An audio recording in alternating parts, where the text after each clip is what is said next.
Gold, trusted gold buyers. మీరు తాకట్టు పెట్టిన బంగారాన్ని విడిపించి ఈ రోజు ఉన్న మార్కెట్ ధరకు కొనబడను. అండ్ చాలా మంది చెప్పింది ఏంటంటే విజయ నిర్మల గారు ప్రతి బర్త్డేకి కొన్ని లక్షల రూపాయల చెక్కులు బయటకు వెళ్తాయి.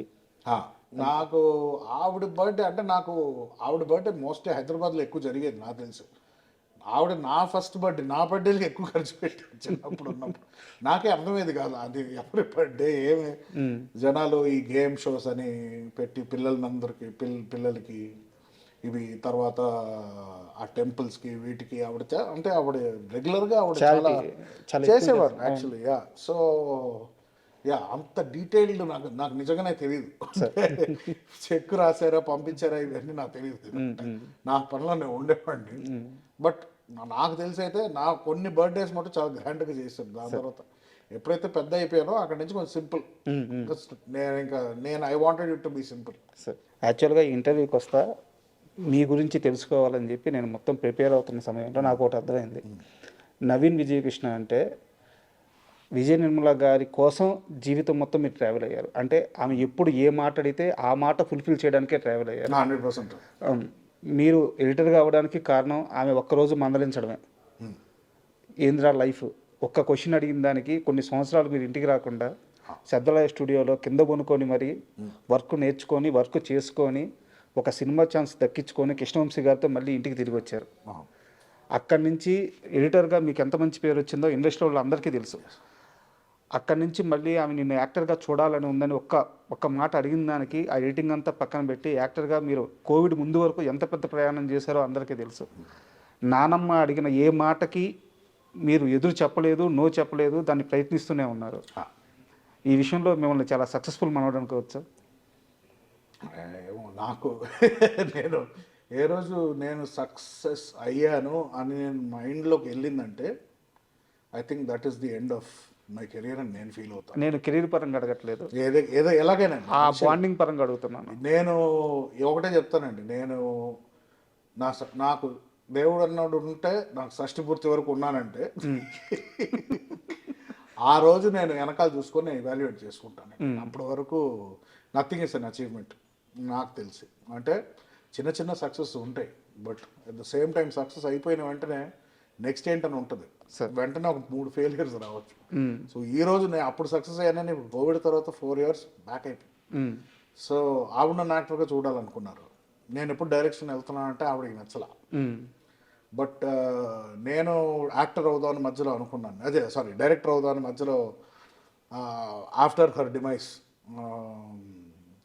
అవుదాం అనుకొని మళ్ళీ నాకు ఆ గిల్ట్ కాన్షియస్ లోపల ఆవిడ ఎక్కడైనా చూస్తూనే ఉంటారు, ఆవిడకి మాట ఇచ్చాం కదా, సరే ఏదో ఒక రకంగా పర్సూ చేయాలి, but I have to be creative. నేను ఇంకా అందరి మీద డిపెండ్ అవ్వలేను. నేను ఫస్ట్ క్రియేటివ్ ఫీల్డ్లోకి వెళ్ళి మెల్లిగా I will see if I can అలాంటి ఆస్కారం అలాంటి ఒక అవకాశం వస్తే నేను అది 100% I will take that journey. So success అనేది I don't think milestones నేను కౌంట్ చేయనండి. ఒకే milestone at the end. Retire అయ్యే టైంలో ఎంతమందికి మనం ఎంత సాధించాం, మనం ఎంతమందికి హెల్ప్ చేయగలిగాం, ఇంతే కౌంట్ అవుద్ది లాస్ట్. అంటే నేను ఏ ప్రాతిపదికన అడిగానంటే ఈరోజు ఇంట్లో వాళ్ళు బీటెక్ చదివిస్తే, డిగ్రీ చదివిస్తే నెక్స్ట్ ఏం జాబ్ చేయాలని ఇంట్లో వాళ్ళు చెప్తే పిల్లలు వినట్లేదు. వాళ్ళ ఓన్ చాయిస్ ఉంటుంది. బట్ కెరీర్ అంతా ఆమె ఏ మాట అడిగితే ఆ మాట కోసం కెరీర్ అంతా మార్చుకుంటూ వెళ్ళారు. సో ఆ విషయంలో నేను అన్నాను. అంటే అఫ్ కోర్స్ ఎడిటింగ్ చేయాలని ఆవిడ చెప్పలా. అవునవును, యాక్టింగ్ వద్దన్నారు కాబట్టి నేను వేరే ఫీల్డ్ చూస్ చేసుకున్నాను. సో ఎడిటింగ్ అనేది ఇట్ పుల్డ్ మీ. ఎప్పుడైతే ఇంక చాలు హెల్త్ దెబ్బతింటుంది, నువ్వు యాక్టర్ అవ్వు అన్నారో అవి మొత్తం వదిలేశాను ఇంకా. కరెక్ట్. నాకు చిన్న డౌట్, చెప్పండి. 17 ఏళ్ల వయసు అంటే 16-17 ఏళ్ల వయసు, బాగా ఎంజాయ్ చేయాలి, నా రేంజ్ చూపించాలి, ఇలాంటి ఒక మైండ్ సెట్ అందరిలోనే ఉంటుంది. నానమ్మ ఒక మాట అడిగిందని చెప్పేసి వెళ్ళి శబ్దాలయలో ఆ కింద ఫ్లోర్లో పనుకొని అక్కడే తింటా, అక్కడే నిద్రపోతా, అక్కడే పనిచేసేటప్పుడు మీకు ఈ బ్యాక్గ్రౌండ్ ఏం గుర్తురాలేదా? నాకు అక్కడ ఒక సామ్రాజ్యం ఉంది, వేల కోట్ల రూపాయల ఆస్తి ఉంది, నేను తలుచుకుంటే ఏమైనా చేయగలను, ఇన్నిటిని వదిలేసి ఆ ఏజ్లో అంత మెచ్యూర్గా ఆలోచించేంత ఆ శక్తి ఎలా వచ్చింది? ఫస్ట్ ఆఫ్ ఆల్ అలా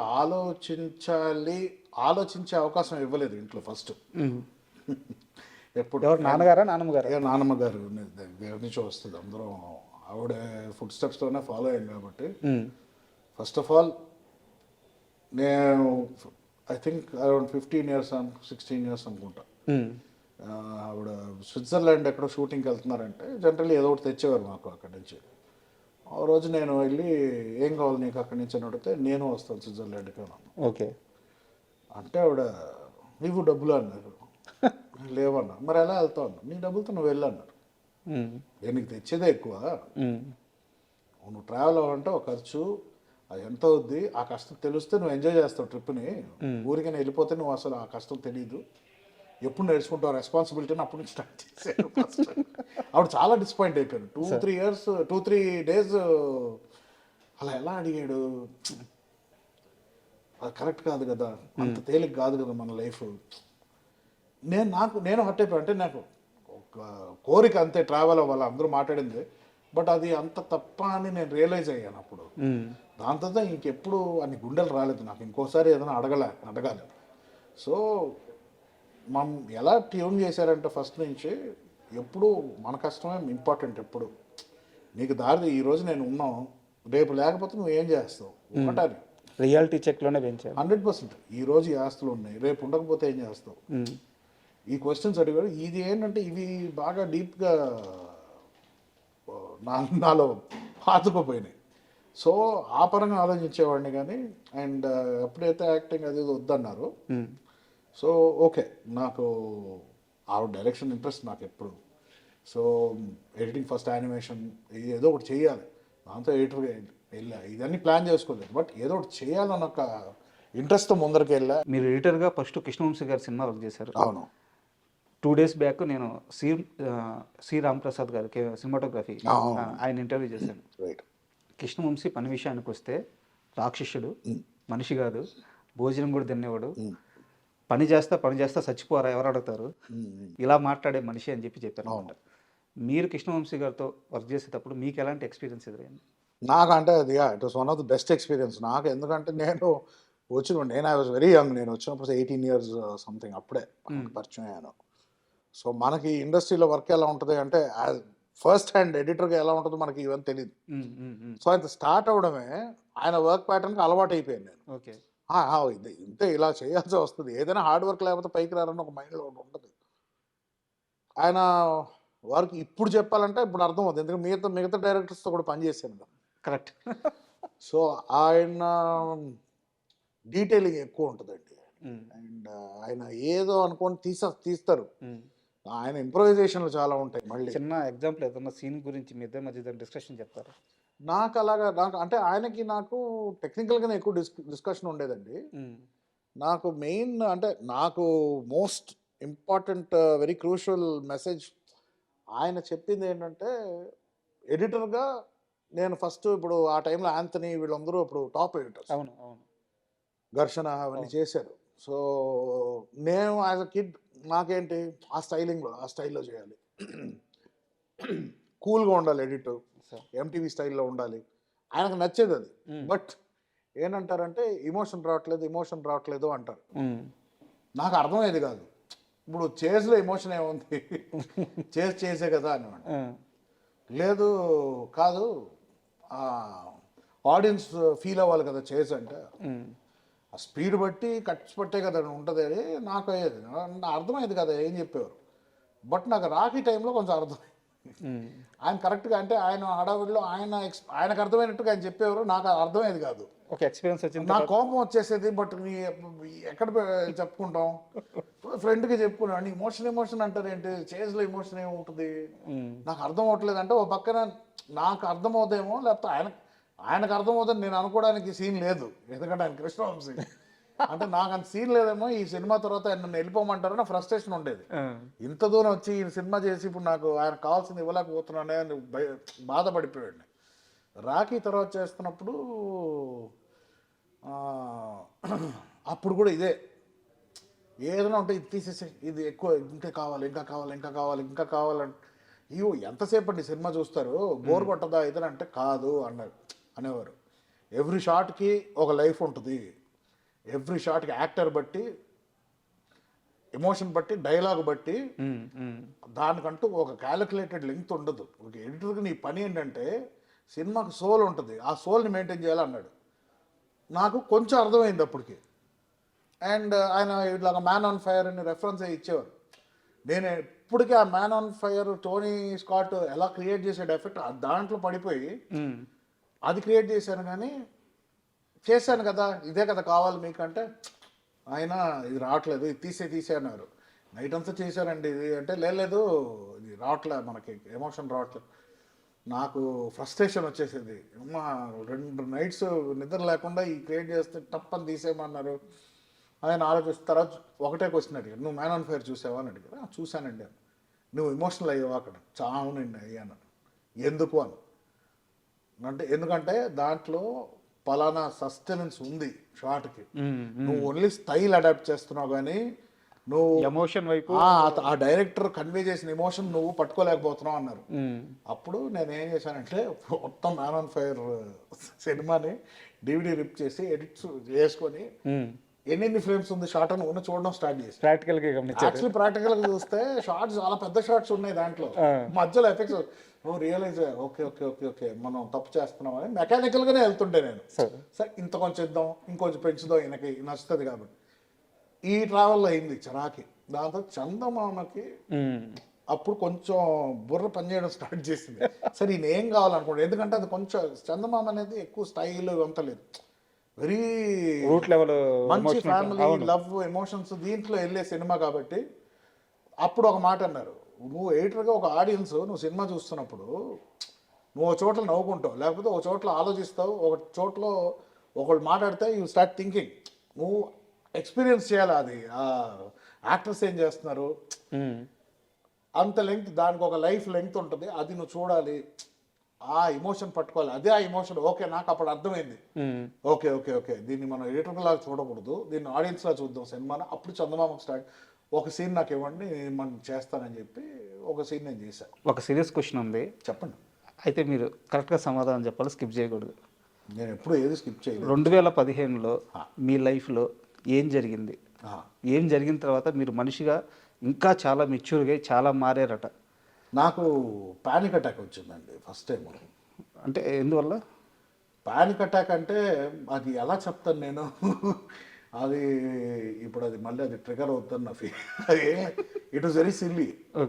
అప్పుడు ఏదో ఒక టైగర్ అటాక్ అది జరిగింది, అది చూసి కొంచెం ఎఫెక్ట్ అయ్యాను నేను. దాని తర్వాత దాన్ని వేరే ఫొటోస్ రిలీజ్ చేశారు, మా ఫ్రెండ్స్ ఇంట్లో కూర్చొని ఆ ఫొటోస్ చూస్తూ కూర్చున్నా. టైగర్ అటాక్ వేరే వాళ్ళ మీద జరిగిన విజువల్ చూశారు మీరు? చూసా. ఓకే. ఆ టైంకి చూస్తూ చూస్తూ చూస్తూ డీప్గా వెళ్ళిపోయి దాంట్లోకి సడన్గా హైపర్ వెంటిలేషన్ వచ్చింది నాకు. అది ఎందుకు వచ్చింది తెలీదు. ఆ టైంకి నీళ్లు తాగేసాను, సెట్ అయిపోయింది. మళ్ళీ నెక్స్ట్ రోజు ఫ్లైట్ ఎక్కినప్పుడు ఎందుకో అది గుర్తుకొచ్చింది మళ్ళీ. గుర్తుకొచ్చి 1 hour నాకు panic attack, anxiety. I didn't know what it was. ఎందుకు ఇలా వస్తుంది నాకు, problem very sub conscious primal లెవెల్లో కొట్టినట్టు ఉంది అది. ఎందుకు వచ్చిందిరా బాబు నేను డాక్టర్స్ని అడిగితే it is this hyper ventilation, medicines వేసుకో.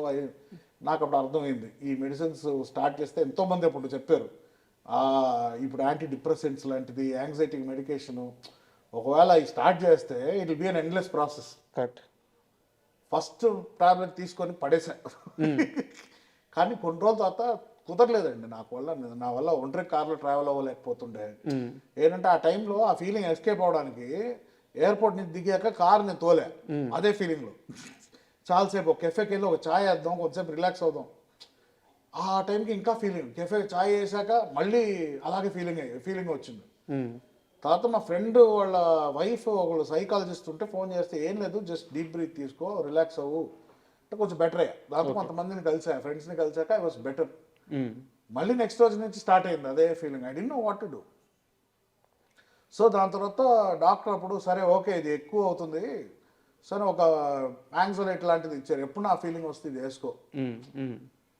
సో అది రోజుకు 3 సార్లు వేసుకున్నానండి. అది 3 సార్లు వేసుకుంటే ఫస్ట్ టైం వేసుకుంటే లైట్ మత్తుగా అనిపించింది అండ్ నిద్ర వచ్చేస్తుంది.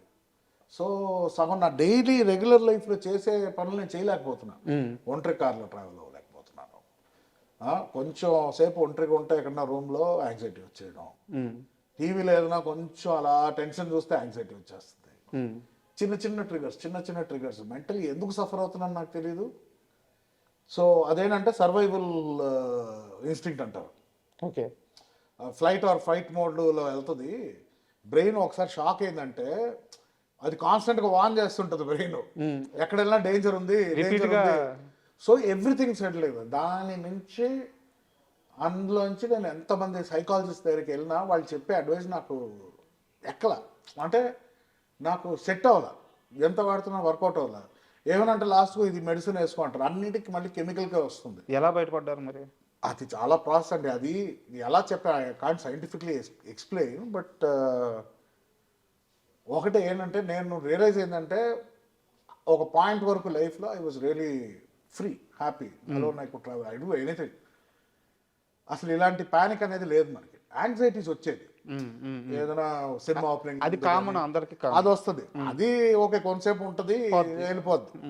సో ఇది ఇంటూ 10, 100, 200 అయిందండి అప్పుడు. అంటే దాని తర్వాత తగ్గింది, మెల్లి తగ్గింది. దాంతో నేను ఏం చేస్తున్నానంటే ఓకే ఈ ట్రిగర్స్ అవాయిడ్ చేయాలి. ఏంటంటే ఒక పాయింట్ ఆఫ్ లైఫ్ వరకు మనం బాగున్నాం, దాని తర్వాత ఏదో ట్రిగర్ అయింది బాడీలో, ఆర్ డీప్ ఇన్ని రోజులు నా డ్రామాలను పెట్టుకొని అది బయటికి రావడం జరిగిందేమో, ఓపెన్ అయిపోయిందేమో మనకు తెలియదు. సో నేనేంటంటే నిన్న దానికి టర్మ్ ఏం లేదు. ఏంటంటే నాకు ఇప్పుడు నేను ఇలా ఇంటర్వ్యూలో ఉన్నా, ఈ point this is after anxiety అది వచ్చాక. ఇదే సిచ్యువేషన్లో ఇంతకుముందు కూడా ఉండే మాకు. అప్పుడు నేను ఒక విధంగా నా మైండ్ ఉండేది కదా. సో నాకు ఆ ఇంప్రింటింగ్ అప్పుడు ఎలా ఉండేవాళ్ళం, why can't I just behave the same way, at least బ్రెయిన్కి చెప్పడం. బ్రెయిన్కి ఎలాగంటే అది ఎలా ఎక్స్ప్లెయిన్ చేయాలో తెలియదు. సెల్ఫ్ ప్రిపరేషన్ అనుకోవచ్చా? ఎగ్జాక్ట్లీ, బ్రెయిన్ని నేను ట్రైన్ చేస్తాను. బ్రెయిన్లో పోయింది ఏదో చిప్పు దుబ్బి, మీరు ప్రిపేర్ ఆ చిప్పుని మళ్ళీ మనం సరి చేయాలి. ఇప్పుడు చిప్పుని ఎలా సరి చేస్తా. సో నా fondest memory childhood memories, college memories, and ever since editing అయ్యి యాక్టింగ్ ఎప్పుడైతే స్టార్ట్ అయిందో అక్కడి నుంచే స్టార్ట్ అయిందండి ఈ ప్రెషరు, దరిద్రాలన్నీ ఆ ఒక యాక్టింగ్ ఫీల్డ్ వల్ల స్టార్ట్ అయింది. ఎందుకంటే ఒక టెక్నీషియన్ లైఫ్ సూపర్, ఇంతకుముందు కూడా చెప్పున్నా, టెక్నీషియన్ లైఫ్ ఇస్ 100% స్ట్రెస్ ఉన్న బెస్ట్. ఒక actor's life is not easy. మీ ఇంట్లోనే మీ నాన్నగారు పెద్ద స్టార్, మీ అన్నగారు మీరు ఎక్కడ మాట్లాడినా మహేష్ అన్న అని అంటారు. మీ అన్నగారు మహేష్ గారు పెద్ద పెద్ద సూపర్ స్టార్, కృష్ణ గారు సూపర్ స్టార్, మీరు ఎంతమంది స్టార్స్, విజయ నిర్మల గారు ఎంతమంది స్టార్స్ని చూసారు. అసలు మీ ఇంట్లో ఎన్విరాన్మెంట్ ఎలా ఉండేది? ఈ ప్రజలను ఇంట్లోకి ఆ సినిమా వాతావరణం తీసుకొచ్చే వాళ్ళ, లేకుంటే ఎలా క్యారీ చేసేవాళ్ళు వీళ్ళంతా? ఎప్పుడు అడగలేదు వాళ్ళని ఎలా క్యారీ చేస్తారని. నాకు తెలిసినంత వరకు వాళ్ళు ఎప్పుడు కాన్ఫిడెంట్గానే ఉన్నారు.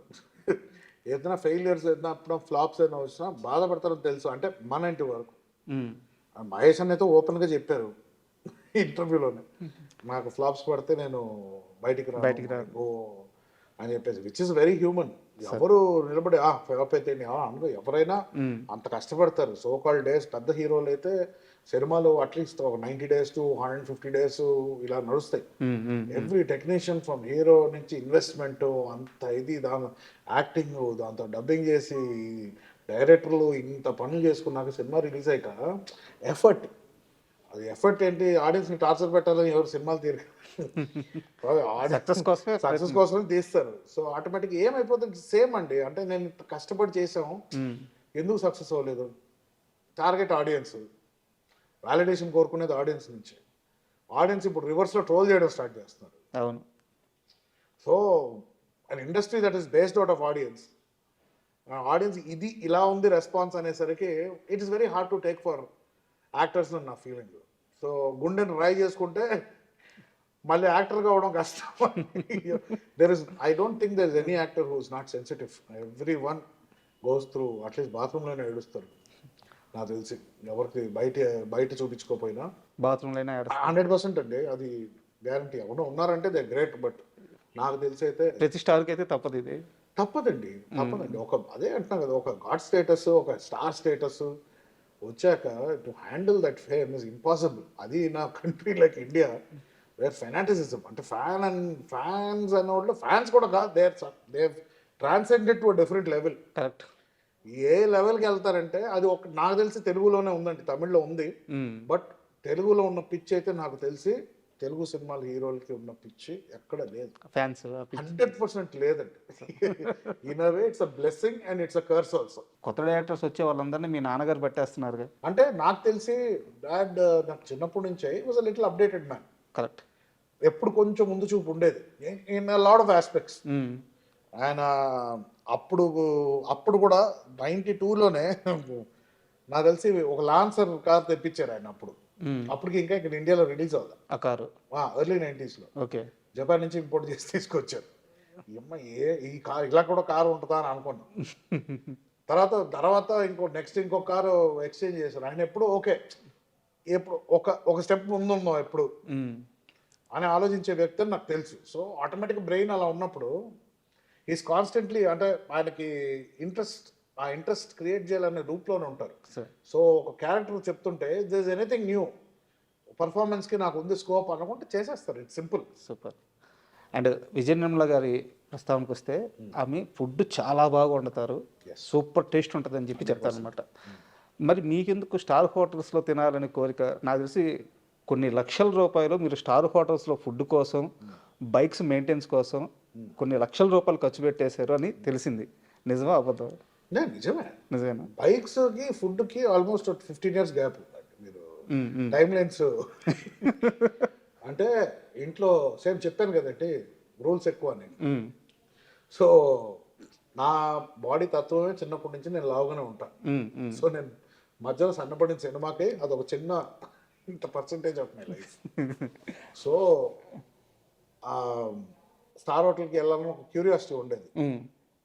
సో వెళ్దాం అంటే ఎందుకు ఇంట్లో ఏం తక్కువ చేశారు, అక్కడికి వెళ్ళి నువ్వు థౌసండ్స్ ఖర్చు పెట్టేది వేస్ట్ బదులు ఇంట్లో తిను. బట్ అదే ఎప్పుడైతే నో చెప్తారో కొంచెం క్యూరియాసిటీ ఇంకా పెరుగుద్ది. కరెక్ట్.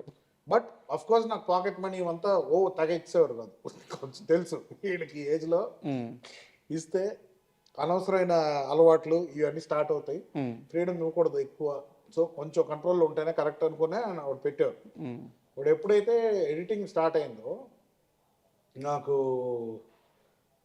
పేమెంట్ సక్సెస్ఫుల్ ఎడిటర్ అయిపోయాం. ప్రోమోస్, అది కూడా ప్రోమోస్ అంటే మనకి డైలీ పేమెంట్స్ ఉంటాయి. సరే, సారీ టు ఇంటరప్ట్ యూ. అది వేరే ఇంటర్వ్యూలో కూడా విన్నాను, 1000 పైగా ప్రోమోలు చేశాను అని చెప్పి అన్నారు. నాకు ఆ ప్రోమోలు అంటే అర్థం కాలేదు, అది అడగదాం. ప్రోమోస్ అంటే ట్రైలర్స్ అండి. Trailers cinema trailers. ఈ పైన అంటే maybe figure of speech probably ఒక 400-500 చేసి ఉంటాను. ఓకే. అంటే నేను ఒక్కడే కూర్చుంటే మా టీం ఉండేది, అంటే నాకు అసిస్టెంట్స్ ఉండేవారు. ఓకే. వాళ్ళు చేసి నేను చూసేది. ఇలా లెక్క లేదు, చాలా చేసాం, నాకే లెక్కలేదు. కొన్ని సినిమాల పేర్లు కూడా గుర్తులేవు. So please continue. ఆటోమేటిక్గా ఫ్రీడమ్ వచ్చేటప్పటికి ఒక ఫీలింగ్ ఉంటుంది. 5 star హోటల్ కూర్చొని తింటే చాలా లెవెల్ బాగుంటుంది. అంటే అక్కడ ఏమేం చేస్తారు. దాంతో రియలైజ్ అయింది ఏమంటే అక్కడ పెట్టే బిర్యానీ చాలా చండాలంగా ఉంటుంది. ఇంట్లో నార్మల్ చేసిన బిర్యానీ రిలీజ్ అవుతాం. కానీ ఎడిటింగ్ చేసే టైంలో లేట్ నైట్స్ చేసేవాడిని. సో లేట్ నైట్స్ ఆకలి వేస్తే టక్ మనం వెళ్ళిపోయేవాడిని. అప్పుడు డబ్బులు ఉండేది. అంటే ఏజ్ అండి, అదే ఏజ్లో రావాల్సిన సంపాదన ఆ ఏజ్లో రావాలి. నాకేమో చాలా ఎర్లీగా వచ్చింది. సో ఆ టైంలో ఏముంటుంది, కార్కి సిస్టమ్ వేయించుకోవాలి, పెద్ద స్పీకర్లు వేయించుకోవాలి. అందరు ఫ్రెండ్స్ అందరూ వేయించుకునేవారు, ఇంట్లో డబ్బులు ఇచ్చారు, మనకు ఉండేది కాదు. అది అడిగితే ఎందుకు కార్లో సిస్టమ్, ఎందుకు కార్లో ఇస్తారు కదా డిఫాల్ట్ స్పీకర్, చాలా మ్యూజిక్ వినడానికి పెద్ద స్పీకర్లు ఎందుకు అని అనేవారు. సో ఉంటుంది. నేను అది ఎక్స్ప్లోడ్ అని ఇవని ఏదో యాంప్లిఫైర్ ఉంటాయి కదా. సో ఈ డబ్బులన్నీ దాంట్లో. బట్ నేను ఈ రోజుకి చెప్తా, నేను ఎప్పుడు రిగ్రెట్ అవ్వలేదు. ఎందుకంటే ఈరోజు నేను కొంచెం ఆలోచిస్తా ఖర్చు పెట్టడానికి. అప్పుడు ఆలోచించే వయసు కాదు. సో అన్ని ఎక్స్పీరియన్స్ చేసి చాలా ఓకే. స్టార్ హోటల్లో తిని లాస్ట్ ఇప్పుడు 5 star హోటల్కి వెళ్దాం నేను అనండి, వెళ్తున్నాం. మీరు ఒక్క రోజులో పే చేసిన హైయెస్ట్ పే అని సార్ హోటల్లో? అంటే మాక్సిమం అంటే ఇప్పుడు 2004-05 ఉండేది. అంటే నార్మల్, అంటే బర్త్డే పార్టీ ఒకసారి ఇచ్చానండి, that will be the highest 20,000 something. Okay. అప్పుడు ఒక 7 people వెళ్ళాం. ప్రాబ్లీ ఈ రోజు ఇట్ విల్ బి మోర్. అవును, 10 రెట్లు. రెగ్యులర్ గా వీకెండ్స్ వెళ్ళేవాళ్ళం తినడానికి, 4-5 వేలు అయ్యేది. బట్ ఏంటంటే మనకి అది ఎయిటింగ్ ఎవరికి లెక్క చెప్పడానికి లేదు కదా. అవునవును. వచ్చేది తినేవాళ్ళం. అంటే నేను ఒక్కడే వెళ్ళేవాడిని కాదు, 4-5 వెళ్ళేవాళ్ళం, కూర్చునేవాళ్ళం, తినేవాళ్ళం, ఎంజాయ్ చేసేవాళ్ళం, వచ్చేవాళ్ళం. ఏసీ, మంచి అట్మాస్ఫియర్, మైక్రోసాఫ్ట్ సిఇఓస్ వీళ్ళందరూ కూర్చొని ఉంటారు. మనకు ఒక పెద్ద ఫీలింగ్, వాడికి వెళ్ళి వీళ్ళతో మేము తింటా ఉంటున్నారు. సో ఒక పాయింట్ తర్వాత అక్కడ రెగ్యులర్ అయిపోయి స్టాఫ్ ఫ్రెండ్స్ అయిపోయి బుఫే వెళ్ళినా కూడా వాళ్ళు ఏం కట్టకండి సార్, బుఫేలు ఉన్నాయి, నేను ప్లేట్లు తెచ్చి పెట్టేస్తాం, కూర్చోండి మీరు చాలా. తర్వాత అది అప్పుడు ఫ్రీ కాఫీస్ ఇచ్చేవారు. సో అంటే అక్కడ అడ్డాలాగా అయిపోయింది ఒక టైంలో. సో డబ్బులు లేనప్పుడు ఒక్కొక్కసారి అక్కడికి వెళ్ళేవాళ్ళం, తాజ్కి వెళ్ళేవాళ్ళం. ఎందుకంటే వెయిటర్స్ ఫ్రీ కాఫీ ఇస్తారని తెలుసు. బయటికి ఎక్కడ బరిస్తాకి వెళ్ళినా 40-50 రూపీస్ ఉంది, లేకపోతే డైరెక్ట్గా తాజ్కి వెళ్తే ఒక కాఫీ అయినా ఫ్రీగా దొరుకుతుంది, ఒక 2 hours కూర్చోవచ్చు, ఏసీలో కూర్చొని మాట్లాడుకోవచ్చు, వచ్చేయచ్చు. ఇలాంటి కొన్ని బెనిఫిట్స్ ఉండేవి ఆ టైంలో. బట్ అలాంటి హోటల్స్కి చాలా రోజులు అయిపోయింది యాక్చువల్లీ. సార్ ఇప్పుడు బయటికి స్టార్ హోటల్స్ పెద్ద తేడా ఏం లేదు, అన్నీ ఒకటే ఇప్పుడు. బట్ మ్యాక్సిమం అన్నీ పోయింది ఇప్పుడు. మ్యాక్సిమం ఇంట్లో ఫుడ్ ఎంత తినగలుగుతాం అంత తింటే బెటర్ అని ఇప్పుడు అన్నీ చేంజ్ చేసాం. అండ్ చిరుత సినిమాకి మీ కాంట్రిబ్యూషన్ ఏంటి? ఫ్రాంక్లీ నేను ఒక 2-3 సాంగ్స్ చేశాను, 2-3 సీన్స్లో నేను కొన్ని ఎఫెక్ట్స్ లాంటివి ట్రై చేశానండి. కొన్ని కామెడీ సీన్స్, ఆలి బ్రహ్మానందం గారి సీన్ టచ్ చేసినప్పుడు షాక్ ఎఫెక్ట్ లాంటివి వస్తాయి, అదొకటి జగన్నాథ్ గారికి, పూరి గారికి నచ్చింది. అండ్ ఆ టైంలో నేను చందమామ చేస్తుండే, చిరుత చేస్తుండే, అండ్ యమదొంగకి ఒక చిన్న పోర్షన్ షూట్ చేశాను. ఫాలోస్ సాంగ్ వీరమణి గారు అబ్బాయి వాడు ఆ లాకెట్ పోర్షన్ రాజమౌళి గారు వాళ్ళ డాడ్ స్క్రిప్ట్ ఇచ్చారు. దాంతో ఆ రాజమౌళి గారు సూపర్విజన్లో I was shooting something, shoot చేసాం. అదే ఒక చిన్న డిఎస్ఎల్ఆర్ సోనీ కెమెరా ఇచ్చారు అప్పుడు, హెచ్డి కెమెరా సంథింగ్. సో నేను సందీప్ గున్నం అని గంగరాజ్ గారు వాళ్ళ అబ్బాయి, ఆయన డిఓపి అదే కెమెరా వర్క్ చేశారు. So we both were doing. ఈ టైంలో నేను ఆల్రెడీ 2 ఎడిటర్స్ ఉన్నారు చిరుతకి, వర్మ ఉన్నారు. మోస్ట్ ఎడిట్ వర్మనే చేశాను actually. I did 3-4 songs and ఫైట్లో కొంచెం అటు ఇటు ఏదో ఫస్ట్ ఫైట్ సెకండ్ ఫైట్ కొంచెం చేశాను. దాని తర్వాత నేను లాస్ట్కి నేను తక్కువగా చేశానండి, టైటిల్ అవసరం లేదులేండి, వర్మకి క్రెడిట్ ఇచ్చేసేయండి అని చెప్పా. బట్ అప్పటికే లేదు ప్రింట్ చేసేసాము, ఇంకా ఇప్పుడు అవ్వదన్నారు. సర్లే ఓకే అని చెప్పేసి ఇంకా ఐ డెంట్ కాంట్రిబ్యూట్ మచ్, ఒక 20% ఎంతో చేసి ఉంటాను నాకు తెలిసి. ట్రైలర్ చేశాను అంతే, టీజర్, ఫస్ట్ టీజర్ వచ్చింది అది ఒకటి చేశాను. ఇక్కడ నాకు చిన్న డౌట్, యాక్చువల్గా రామ్ చరణ్ మీకు చాలా చిన్న వయసులో క్లాస్మేట్. మీరు ఈ సినిమాకి పనిచేసేటప్పుడు చరణ్ అంటే ఆ చరణ్ ఈ చరణ్ కలిసి మాట్లాడుకోవడం, ఆ ఎక్స్పీరియన్స్ షేర్ చేస్తారా? అసలు చిరుత టైంలో ఏం జరిగింది? చరణ్కి నాకు అంటే టైం టు టైం కలుస్తూనే ఉండే. ఏదో ఒక అంటే హైదరాబాద్ వచ్చిన కొత్తలో నాకు ఎవరు తెలియదు. ఓకే. సో నేను చరణ్నే కలవడానికి వెళ్ళాను. బట్ లైఫ్ ఇక్కడ కొంచెం కాంప్లికేటెడ్. చెన్నైలో చాలా సింపుల్గా ఉండేది. ఇక్కడ బయట వస్తే ఎక్కడ పీస్ఫుల్గా ఎక్కడ తినే చాట్కి వెళ్దాం అన్నా కూడా తినిచ్చేవారు కాదు పాపం మనోడిని, రామ్ చరణ్ గారిని. కానీ నాకు రామ్ చరణ్లో ఒక విషయం నాకు ఏం నచ్చుతుంది అంటే, నాకు 4th స్టాండర్డ్ నుంచి ఎలా గుర్తుకున్నాడు ఇప్పుడు అలాగే ఉంటాడు. ఓకే. సో సక్సెస్ ఫేమ్ అనేది ఆయన చేంజ్ చేయలేదు. So that is one great. అది అలా ఉన్నోళ్ళు చాలా గ్రేట్ అని నా ఫీలింగ్ యాక్చువల్లీ.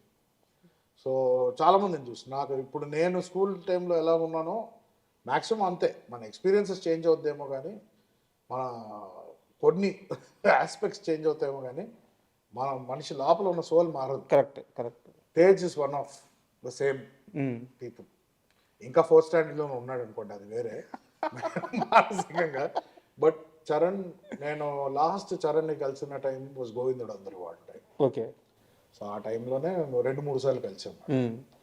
సో దాని తర్వాత ఆటోమేటిక్గా నేను ఎక్కువ సోషల్గా తిరగను.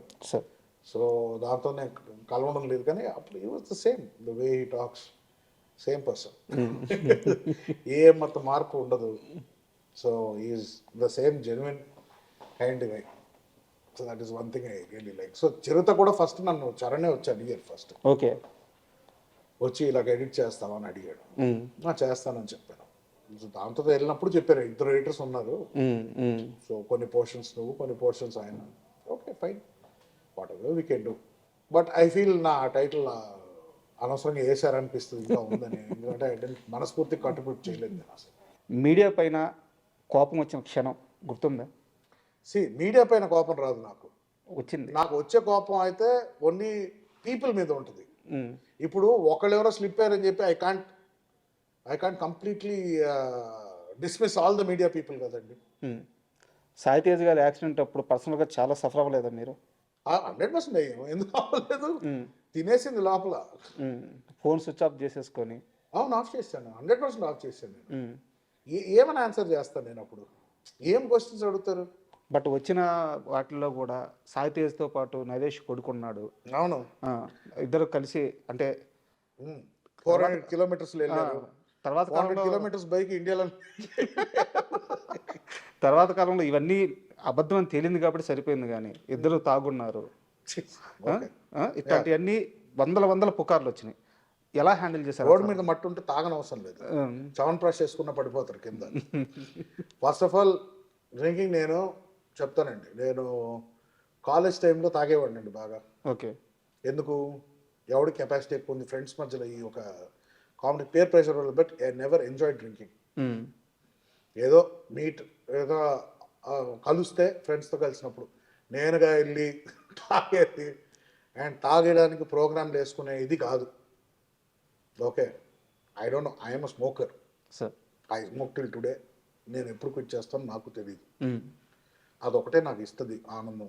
నేను చాయ్ ఇష్టం, నాకు బ్లాక్ కాఫీ ఇష్టం, ఇంతే. మందు ఎప్పుడు ఇష్టపడలేదు దాంతో, అంటే never longed for it. Okay, Tej అయితే అసలు పాపం వాడు only tea drinker, black coffee కూడా తాగడు, టీ డ్రింకర్. మాకు అసలు మా బ్యాచ్ టీటోట్లర్ బ్యాచ్. పార్టీకి ఎప్పుడు వెళ్తాం మేము, పబ్కి ఎప్పుడన్నా కలిసి ఎప్పుడన్నా బయటికి వెళ్దాం రా మ్యూజిక్ అంటే వెళ్తాం. ఒకవైపు వెళ్తే ఒక బీర్ ఏదో తాగుతా, జస్ట్ ఫర్ మూడ్. అంతేగాని ఓ తాగేసి. First of all sports bike తాగి నడపడం ఏంటండి, నాకు అర్థం లాజిక్కే ఉండదు దాంట్లో. సి డెఫినెట్లీ స్కిడ్ అయితే పడ్డాడు, but as he was not drunk, he doesn't drink. ఎప్పుడో బర్త్డే కంటే ఫార్మాలిటీకి ఒక షార్ట్ ఏదో వేస్తారు, అందరూ వేస్తారు. ఇప్పుడు 40 ఏళ్ళు వస్తుంది అందరికి, ఇప్పుడు ఏం చిన్న స్కూల్ పిల్లల.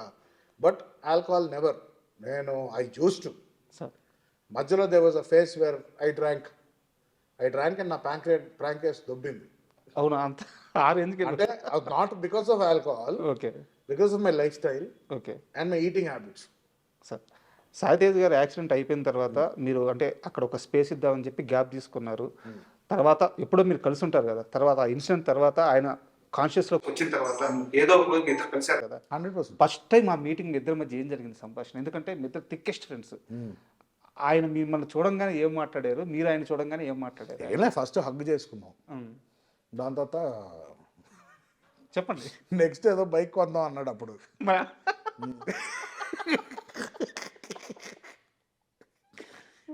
సో ఆ మోడల్ పేరు చెప్పి నెక్స్ట్ ఏంటి ఇదా, 400 కిలోమీటర్స్ ఎలా వెళ్ళేవారు నువ్వు స్ట్రీట్ ట్రిపుల్ బైక్లో అడిగా. తెలుసా ఆయనకి, మీడియాలో అంతా ఇదంతా నడిచింది ఆయనకి తెలుసా?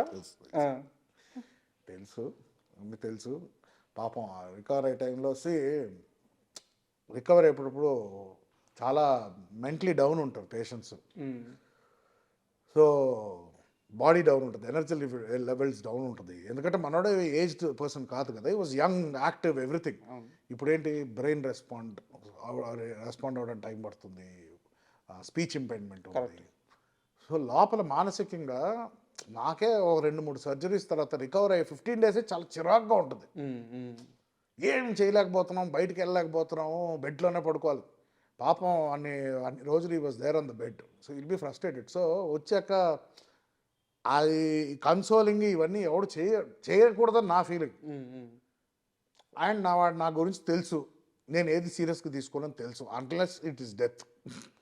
బట్ మీలాంటి ఇద్దరు ఫ్రెండ్స్ కలిసినప్పుడు అది ఏ సిచ్యువేషన్ అయినా చాలా ఫార్మల్గా అయితే ఉండదు.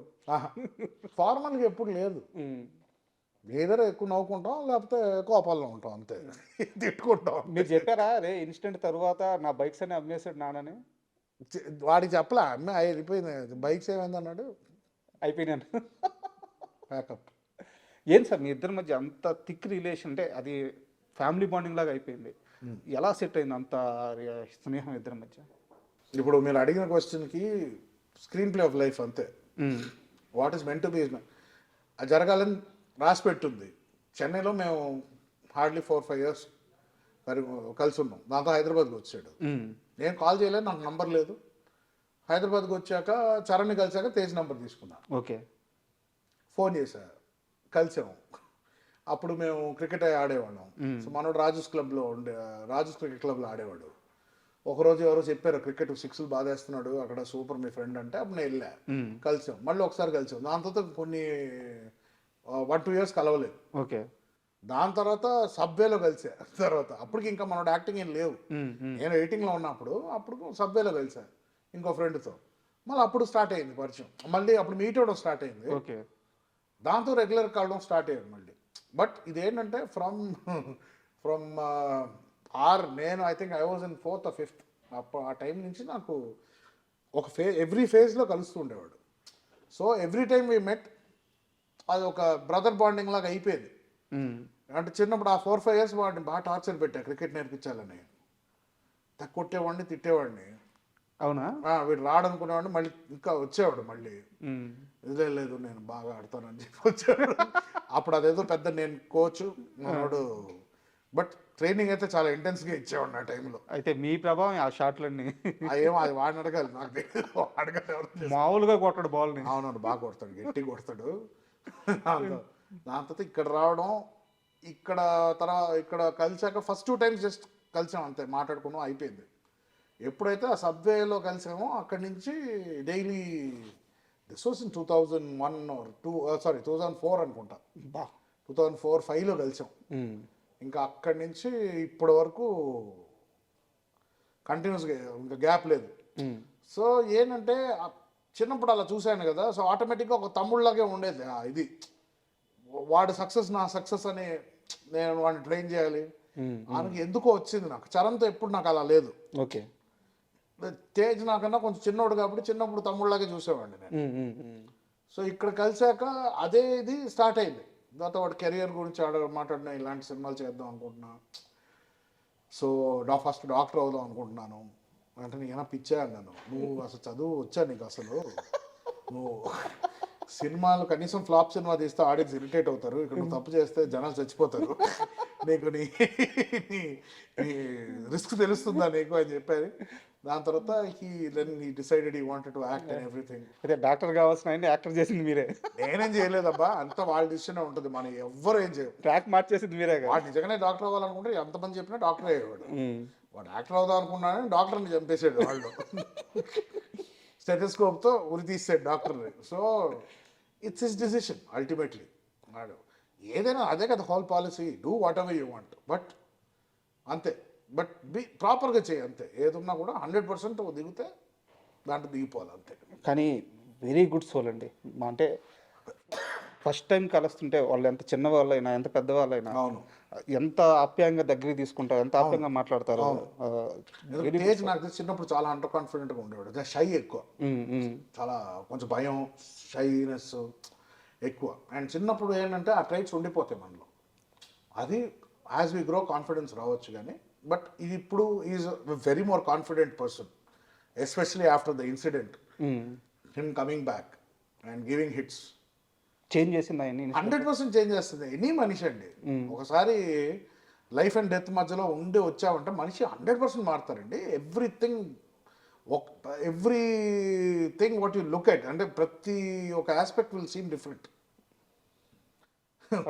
ఏ టైం అయినా నేను పోవచ్చు కదా, why am I taking this seriously? చూసుంటారు కదా, ఎక్స్టెంట్ చూసేస్తారు కదా. ఇంకా 100% మారుస్తుంది మనిషిని. చెప్పాడా ఎప్పుడైనా? చెప్పాడా మామ అయిపోతాను అనుకున్నాను, ఏం అర్థం కాదు? అవంతా అంత డీప్గా ఏం మాట్లాడమండి. ఎందుకంటే మనం కలిసినప్పుడు అది పెట్టకూడదు, అది ఆ ట్రిగర్ పెట్టకూడదు. ఆ ట్రిగర్ అది ఎప్పుడు ఉంటుందో ట్రిగర్. సో అది మైండ్ ఆటోమేటిక్గా స్ట్రెంగ్త్ అయిపోయి స్ట్రాంగ్ అయిపోయి దాన్ని ఫేడ్ అయిపోద్ది. ఇంకా ఒక పాయింట్ తర్వాత అబ్బా అప్పుడు ఎప్పుడో ఒకటి అయిందని గుర్తుకుంటుంది మనకి అంతే.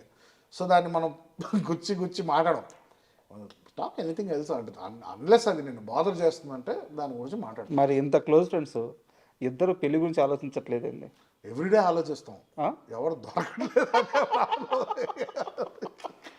నిజంగా ఆలోచిస్తున్నారా? ఆలోచిస్తామండి, ఎందుకంటే మా ఇంట్లోనే చాలా సక్సెస్ఫుల్ రిలేషన్షిప్స్ ఉన్నాయి.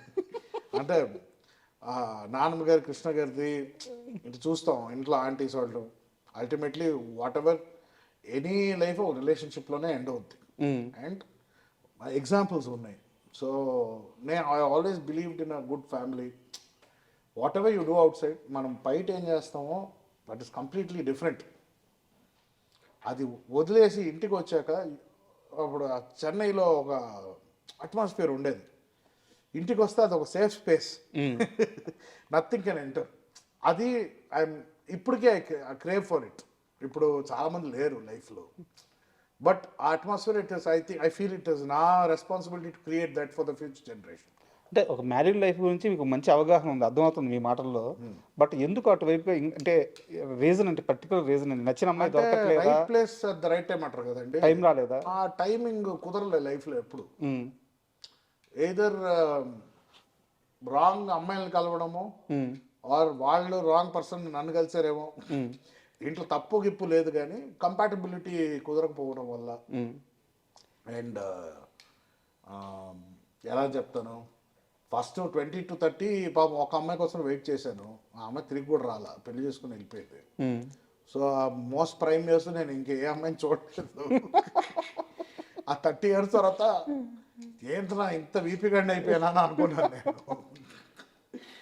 So after that mindset change అయింది. సో నా first relationship was after my 30s. So అప్పుడు నేను 17లో ఉన్నట్టు ఉన్నది, నాకు everything was new. Can't understand navigation కుదరలా. సో కొన్ని వర్కౌట్ అవ్వాలి రిలేషన్షిప్స్. బట్ నాకు తెలిసినంత వరకు, నేను కనుక్కున్నంత వరకు నేను అడుగుతున్నాను, ఆరెంజ్ సినిమా ఉంది కదా, orange movie, orange Ram Charan గారు, అవునవును, మీ లైఫ్ అని చెప్తారు చాలా మంది. యాక్చువల్లీ సరిగ్గా గుర్తుకులేదు ఆ సినిమా నాకు. అంటే ఏదున్నా మొహం మీద చెప్పేస్తారు, నిజం చెప్పేస్తారు, రిలేషన్షిప్స్ క్యారీ అవ్వవు, బ్రేక్ అయిపోతుంటాయి అని చెప్పేసి. యా, అల్టిమేట్లీ నేను అదే కదా, రిలేషన్షిప్ నువ్వు మ్యారేజ్ చేసుకున్నా కూడా నా రిలేషన్షిప్ బాగుందని ఎప్పుడు అంటానంటే డెత్ బెడ్ మీద ఉన్నప్పుడు అంట. అప్పటికి ఇంకా వైఫ్ నాతో ఉందంటే very good relationship, my soulmate. లేకపోతే 50-60 కూడా డివోర్స్ అయిపోయేవాడు ఉన్నారు. So I will only trust at the end of the world.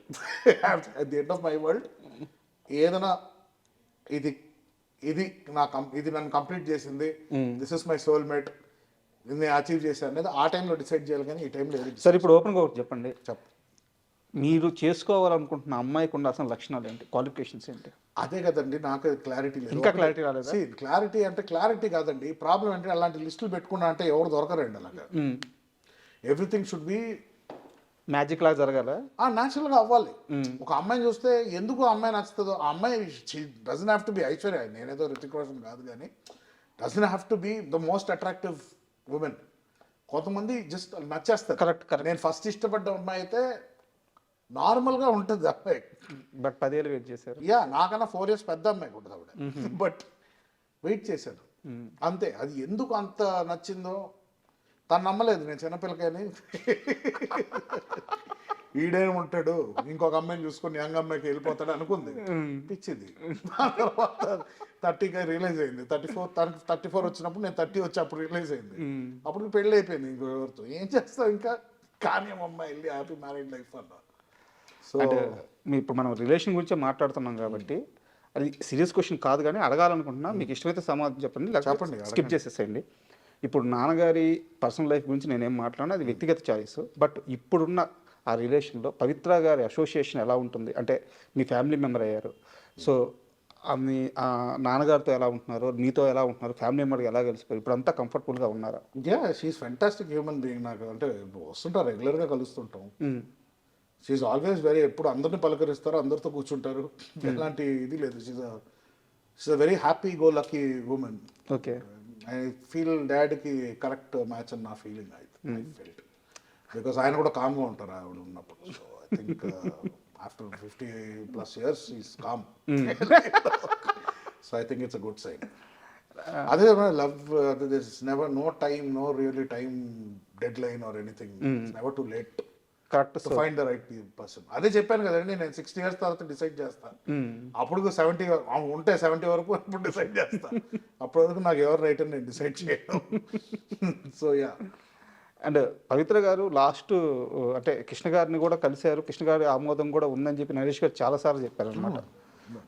So వాళ్ళిద్దరి ఆ మూమెంట్ ఎలా జరిగింది? నేను లేనండి. బట్ వన్ థింగ్ ఏంటంటే, నిర్మలా గారు కానీ కృష్ణ గారు కానీ డాడీ ఏమి డెసిషన్ తీసుకున్నా చాలా వరకు సపోర్ట్ చేసేవారు. బికాస్ వాళ్ళు చాలా కష్టాలు చూసి వచ్చిన వాళ్ళు. సో ఒకటి అర్థం చేసుకోవాలంటే, మనిషి లైఫ్లో అన్ని పర్ఫెక్ట్గా జరగదు.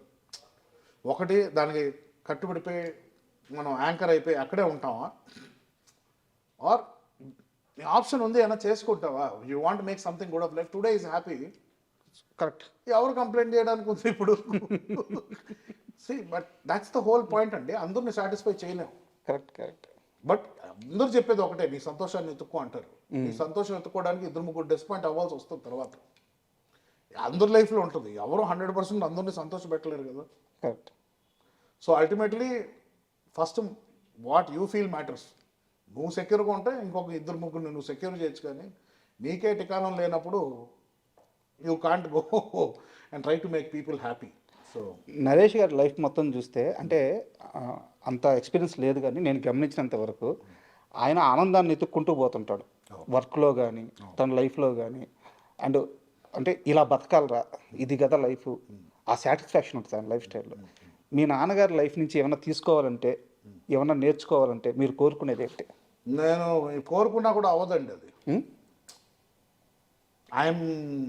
ఆయన ఎమోషనల్ పర్సన్, బట్ కొన్ని విషయాల్లో ఆయన ఎమోషన్ మేనేజ్ చేసే లెవెల్లో నేను మేనేజ్ చేయలేను.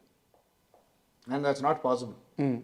అది నాకు మా మదర్ సైడ్ నుంచి వచ్చిందో మరి నాకు తెలియదు, but that is what I'm. So ఆ లెవెల్లో ఆయన కొంచెం ఎఫిషియన్సీ ఇంకా ఎక్కువ ఉంటుంది. ఎమోషన్స్ని ఆయన కొంచెం పక్కన పెట్టైనా కూడా he can finish some tasks. But నాకు కొంచెం, నేను ఎమోషనల్ పర్సన్ని నేను. సో కొన్ని డెసిషన్స్ తీసుకునేది లాజికల్గా ఉండవు, but that will give me different results. So నేను ఐడెంటిటీ మార్చుకోదలుచుకోవట్లేదు, అండ్ యాక్సెప్టెన్స్ ఇస్ ఇంపార్టెంట్. ఆయనంత ఎఫిషియెంట్ పర్సన్ నేను కాదు. దో ఫిజికల్గా నేను ఇంకా ఎక్కువ చేయగలుగుతానేమో ఇప్పుడు, but work wise or experience wise is a task master. నాకు ఒక టాస్క్ ఇస్తా, ఒక టాస్క్ నీట్ కంప్లీట్ చేసుకుని ఫినిష్ చేసుకుని, మల్టీ టాస్కర్ కాదు నేను. సో అలాంటి ఒక డైనమిక్ డిఫరెన్సెస్ ఉన్నాయి. సో నేను అది అనుకోవడంగానే అది పాసిబుల్ కాదు.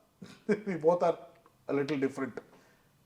మా operation, the way we operate are different.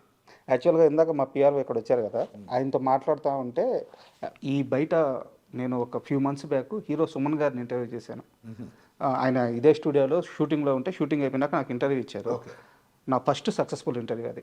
అంటే నా లైఫ్ టర్న్ అయింది ఈ నెల మీద కూర్చొని నా లైఫ్ టర్న్ అయిన ఇంటర్వ్యూ అనమాట. ఈ విషయం ఆయన చెప్తుంటే సార్ చెప్పారు, రే ఇది ఆమె చేతుల మీద నిర్మాణం అయింది, ఇక్కడ ఎంతమంది బతుకుతున్నారో తెలుసా, ఆ నేలలో ఉండే మంచితనం అది. 40 కుటుంబాలు ఈరోజు మీరు ఊరి నుంచి తీసుకొచ్చి మీ దగ్గర పెట్టుకొని వాళ్ళకు ఒక పోషణ, ఒక లైఫ్ స్టైల్ ఇస్తున్నారు. నిజమేనా? 100%. ఇక్కడ ఉన్న స్టాఫే ఉంటారండి. ఇక్కడ 20-30 పీపుల్ ఉంటారు. అండ్ ఆవిడ సపోర్ట్ చేసే ఫ్యామిలీస్కి ఇప్పుడు చెక్స్ వెళ్తుంటాయి. సో ఆవిడ ఇచ్చిన మాట ఎప్పుడు తప్పలేదు. అండ్ ప్లస్ అదే కదా, సెల్ఫ్ ప్రమోషన్ ఉండదు ఆవిడది, ఎక్కువ ఉండదు. అదే నాకు అర్థం కాదు ఏంటంటే ఇలాంటి విషయాలు బయటికి ఎందుకు అర్థం చేసుకోవాలంటాను.